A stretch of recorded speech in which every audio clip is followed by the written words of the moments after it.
বড় পীর আব্দুল কাদের জিলানী রাহমাতুল্লাহ আলাইহি বলছেন, দুনিয়ার রাজা বাদশারা যদি জানতো আমি আব্দুল কাদের রাত গভীরে তাহাজ্জুদ নামাজে যখন সেজদা দেই, আমার এই কপালটা যেটুকু মাটির মধ্যে যখন লাগে সেজদাতে, উনি বলেন আমি তখন যেই মজা পাই, যেই সুখ পাই, যেই আনন্দ পাই, আল্লাহর কসম তিনি বলেন দুনিয়ার রাজা বাদশারা যদি যা টের পাইতো তাহলে আমার থেকে বন্দুক ঠেকাইয়া ওই সুখ ছিনাইয়া নেওয়ার চেষ্টা করত।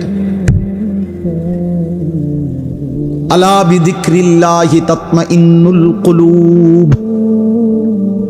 রব্বুল আলামিন বলেন আমি ওয়াদা দিলাম আমার বান্দা যখন আমাকে ডাকবে আমি তার দিল প্রশান্ত করে দেব, প্রশান্ত। এই জন্য দিল শান্ত হয় আল্লাহকে ডাকলে, আল্লাহর হুকুম মানলে। এই জন্য যার স্ত্রী আছে হালাল পবিত্র স্ত্রী, তার দিল শান্ত হয়, সে এক নারীতেই তৃপ্ত হয়।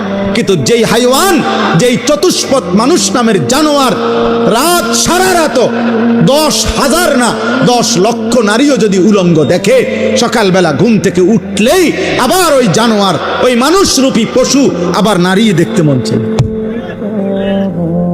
তার কোনোদিন তৃপ্তি নাই, তার কোনোদিন তৃপ্তি নাই।